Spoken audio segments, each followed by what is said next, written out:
Welcome to Everything Pro Wrestling.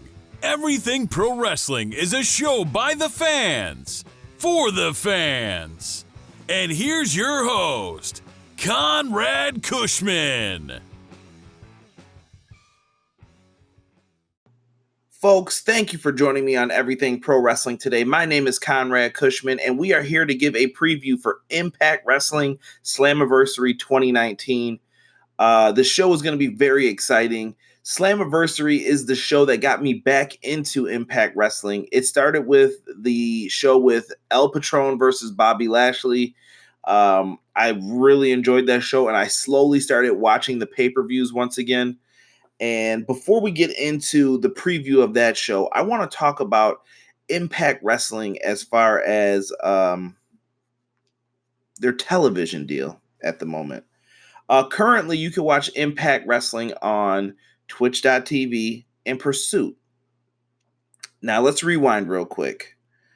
Impact Wrestling at one point, I thought was better than WWE with some of the things they were doing, and I was far more interested in their storylines than what was happening on WWE television. This is around I want to say it's like 2009, 10-ish era. They were doing a lot of good things. Even when Christian and Kurt Angle first came in, really good stuff by TNA. They had it, and it disappoints me to see how they lost the big television deal with Spike. Spike was going in a new direction. They really didn't want TNA anymore, and Dixie had made some mistakes, I feel, with certain little things. It just wasn't working anymore, and Dixie had invested enough of her money into it.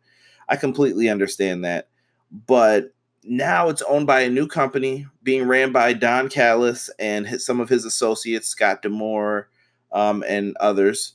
And I honestly feel like Impact Wrestling is at a loss right now. So they're on Twitch TV and they're on the Pursuit channel. 2 times they have had some really bad incidents happen. They had it where at one point Impact Wrestling went to a commercial break and they never came back. And they also had it where they aired the wrong episode of Impact Wrestling, like a repeat one, and it probably left fans scratching their head.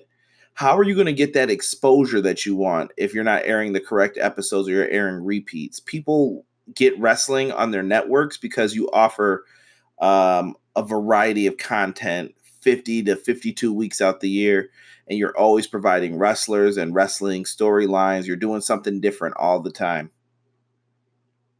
It wasn't a good look. So the rumor currently is that Impact Wrestling has some interest from Access TV, which is owned by Mark Cuban, and he currently airs New Japan Pro Wrestling on there.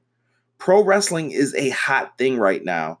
And with Impact Slammiversary being in Dallas, Texas, I really feel that they need a good showing. Try to show Mark Cuban that, hey, this is a product that people want to see. And this is all going to depend on the talent, how the show is ran, how it looks. So Impact Wrestling has some big shoes to fill right now. I would really like to see them get this television deal. Like I said, for a while, I wasn't watching Impact Wrestling. I watched that Slammiversary show. I started getting back into it, and I can really appreciate what a lot of the stars do. They work hard. They bust their ass for this spot, and I have nothing but respect for that. And for a long time, I said I wasn't going to watch Impact anymore until some people on Twitter said, give it a shot. I had unsubscribed from all their social media. I was done with it because I was so disappointed because I invested my time into it. And they won me back over. And I think Impact Wrestling is on the underrated scale for pro wrestling. I like what they do, and I think that they can be very, very impressive. And with this match card and lineup that they have for the Slammiversary show, I think it's got potential. And I think it's the perfect kind of card to showcase what you can do as Impact Wrestling and potentially get your eyes seen by people who run Access TV for Mark Cuban. Now, before we get into the preview for Impact Wrestling Slammiversary, I do want to let you guys know that we are going to hear a word from Everything College Basketball and my good friends from Brainbuster Radio, Josh, and I believe he's going to be calling Kevin. We'll see if Kevin shows up. But we're going to listen to those ads real quick, and then we're going to get into our Impact Wrestling Slammiversary preview.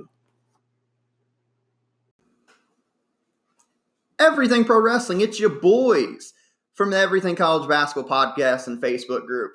I'm Josh Burton, letting you all know that if you like the college game, that there's only one spot to come find all you need to know.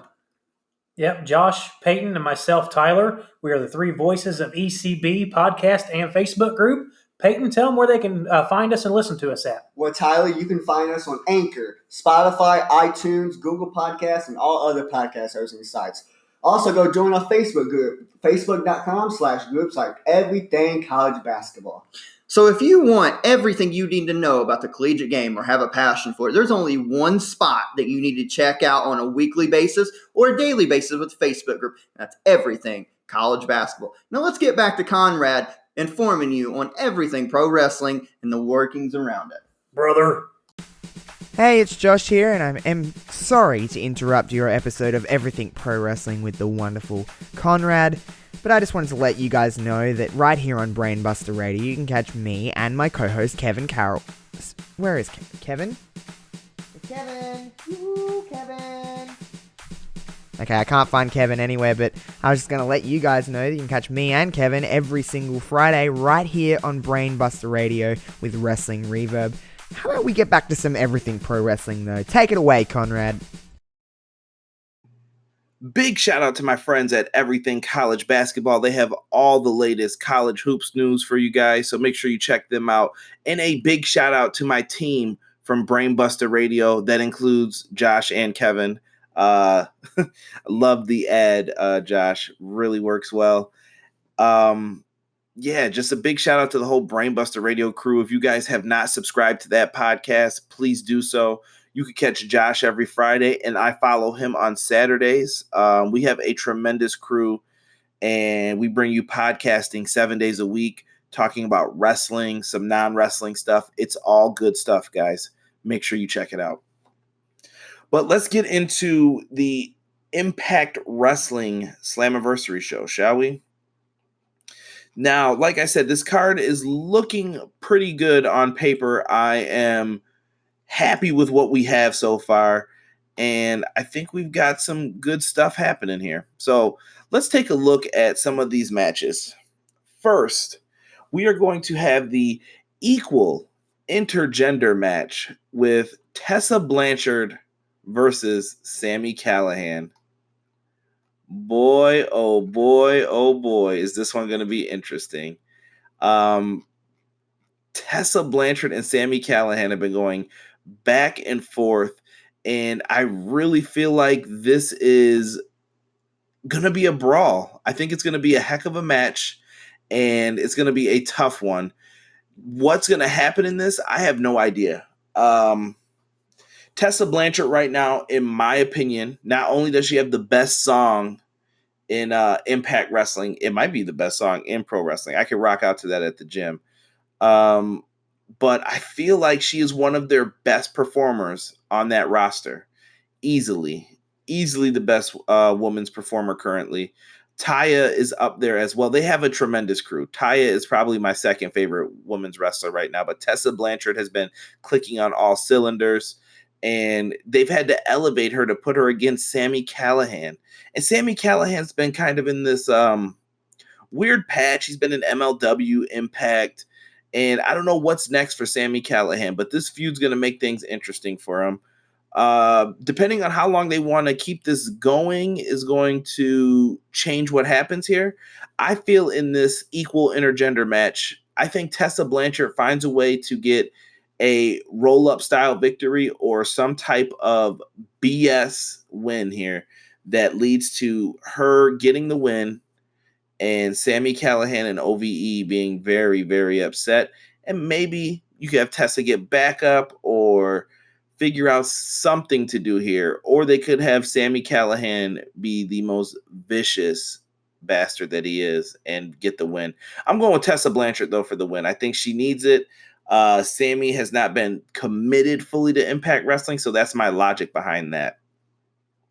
Next, we've got Moose versus Rob Van Dam.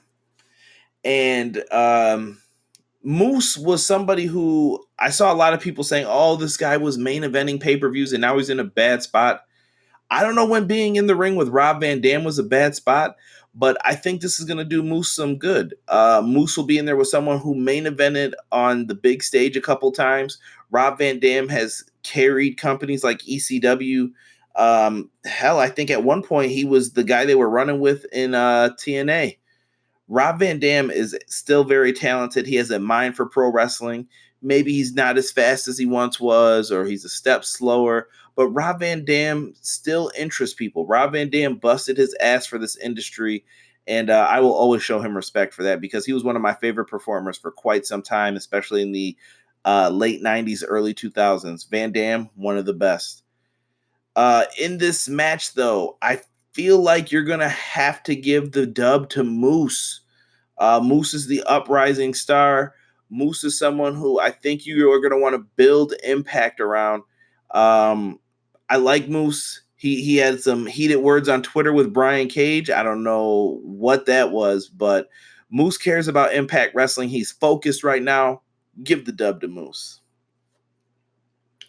We get into a fatal four-way for the Impact Knockouts Championship. This is a Monsters Ball match. I repeat, a Monsters Ball match, a hardcore match four-way for the Women's Knockouts Championship. Taya Valkyrie versus Su Yung versus Rosemary versus Havok, which is Jessica Havok. Dude, this is going to be a beast of a match. I feel like Rosemary is going to be taking a lot of the punishment in this one. But Taya Valkyrie, I don't know if a lot of people have seen her matches in Mexico. She's one tough cookie, man. Like, she's not something to mess with. She is, like, I said Tessa Blanchard is the best on the roster. I promise you that if she's up there, right on her heels, though, is Taya Valkyrie. I think she is also one of the best women's wrestlers right now that people are overlooking. She is really good. Su Yung, I love the character that she portrays, kind of creepy, freaky. Same thing with Rosemary. She's been around for quite some time, and I like her. And Havok, she's been around a long time on the indies as well. This match seems different here. I don't know if Taya's getting this to come out like she's a badass, or if you're going to go with Su Yung again to be the champion. I feel like Rosemary's had it a bunch of times, and she's kind of the veteran now, and I don't see Havok winning it as well. So you know what? In a torn position I'm in, I'm going to go with Taya Valkyrie for the win on this one. I just feel like she's the person to win this match. No real reason. I think this will showcase her toughness, and I think you let Taya run with the belt until Tessa Blanchard's ready to go at her again, because they had a great series of matches, but how long can you keep doing that for? Let's look at the Impact Tag Team Championship match. Someone else who's been carrying the company a lot lately with great matches is LAX. LAX put on some good matches with the Lucha Bros. They've just been everywhere brawling, man, and I've been digging their matches. And not only that, the Rascalz. This is one of those people that I was talking about. I didn't know who these guys were when I first came back into starting to watch Impact a little bit more. And the Rascalz are pretty good. They are a three-man trio. I like that they do the little Rascalz kind of under the chin, waving their fingers. And they do these weird segments backstage where there's a bunch of smoke around them. It's definitely supposed to be like they're smoking weed and laughing and stuff. Very different. Interesting how they do it, though. The Rascalz versus LAX. These guys put on a clinic on the regular Impact Wrestling show. I went to watch the highlights of it on YouTube. Really good stuff. It makes me interested in this match, and I'm calling it now. This is going to be the match that I think can steal the show out of all of them. I know Tessa Blanchard and Sami Callihan will be good. I have faith in that, but I think the Rascalz are going to gain a lot of fans from this, because if they put on something that's close to what they did before and sprinkle a little bit more magic on it, I think that you guys have some gold between these two teams. In this match, though, I'm going to go with LAX for the win. Impact Wrestling needs to try to figure out a way to secure LAX. There are rumors that people want to sign them from NXT to AEW. It wouldn't surprise me if New Japan put out an offer to these guys. Ring of Honor, LAX are one of the hottest teams right now. And with Conan hanging around them, you don't know what they're listening to at this point. But I feel like Conan's been pretty loyal to Impact and MLW. So LAX, the ball's in your court, man. But if anybody could take the titles from them, and if they are thinking about leaving, it's the Rascalz. Next up, we have Rich Swann versus Johnny Impact. This is for Rich Swann's X Division title. Rich Swann is someone who I felt got dealt a bad hand towards the end of his WWE run. Rich Swann is a super, super talented guy. One of my favorites from the 205 Live division in WWE. I enjoyed Swann as champion, and I'm really liking his Impact Wrestling run. He's been doing good things, teaming up with Willie Mack, etc. And Johnny Impact, Johnny gimmick name, whatever you want to call him, he has been on a great run as well since Lucha Underground started teaming up with Impact Wrestling. I like that they kind of merged together, and I think that there's some more potential there if you guys merge together and maybe put on a product like that. I miss Lucha Underground, but I don't know if Impact has the funds that Lucha Underground needs to put on that type of production. So Johnny Impact earned this title shot at United We Stand. He won an Ultimate X match, and he has the chance to challenge for the belt here. Does Johnny Impact beat Rich Swann?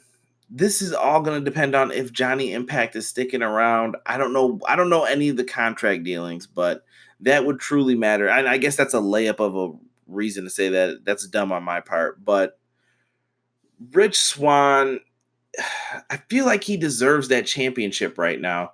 But Impact could do some things with it as well. You know what? I think you let Rich Swann get the win here. Some way, somehow, Rich Swann figures out a way to win. Swann's the veteran right now in that division, and he needs to wait until it's time for him to put over a younger competitor. I feel like Johnny Impact is main event level. So this seems like a step below for him, but there's nothing for him to do in the main event picture. He just lost the title in the main event match, which we are probably going to talk about next. So what do you do in this situation then with everything that's happening? Johnny Impact just lost the world title at the last pay-per-view. Let Impact go out there, put on a good match with Rich Swann, and I think you can continue this feud with a Swann victory here. Maybe he gets the belt on an Impact show or at the next pay-per-view. In the main event, Brian Cage, the man who took the belt from Johnny Impact on the last pay-per-view, he's going to be taking on Michael Elgin, or Elgin. It depends on how you pronounce it. But this should be interesting. As we know, Impact Wrestling's been based out of Canada, and Big Mike has been back from New Japan since the last pay-per-view, and he basically made it known that he wants to challenge for the title. Is it time for Brian Cage to give up the belt? I say no. I think Brian Cage is someone that you can run with. He's got the look. He's got the moves. He can do it all. And I think Michael Elgin is somebody who is the perfect person to put him over and show what he can do as well. He's the veteran in the ring. Let him go in there and make Cage look good. I'm going with Brian Cage for the win in this one. I really don't see it going any other way. I don't know how anybody else could see it going any other way. That's just how I feel about it. But you guys let me know what you think for this episode of Everything Pro Wrestling. This was a short one, not too long, 20 minutes. We talked about some Impact Wrestling. I will do a review show on the YouTube channel this Sunday. We are on the road to trying to get 500 subscribers. So if you guys check out that pay-per-view, make sure you guys subscribe to the channel for me, please. I would greatly appreciate that. It really helps out. And I have all of the descriptions for that in the link tree in the description. So just make sure you type in the link tree /EPW show. Go to YouTube or any other way you guys want to listen to the podcast and check out all my links. Even got some clothing items up, some merch, and we have some new gear coming very, very soon, I promise. Courtesy of my boy Robert. Shout out to you, Rob. But with that being said, guys, that wraps up my Impact Wrestling Slammiversary 2019 preview. I look forward to seeing you guys on Sunday, and I know Impact's going to deliver what I think will be a solid show for us. I'm out. You guys enjoy the rest of your week. Happy 4th of July.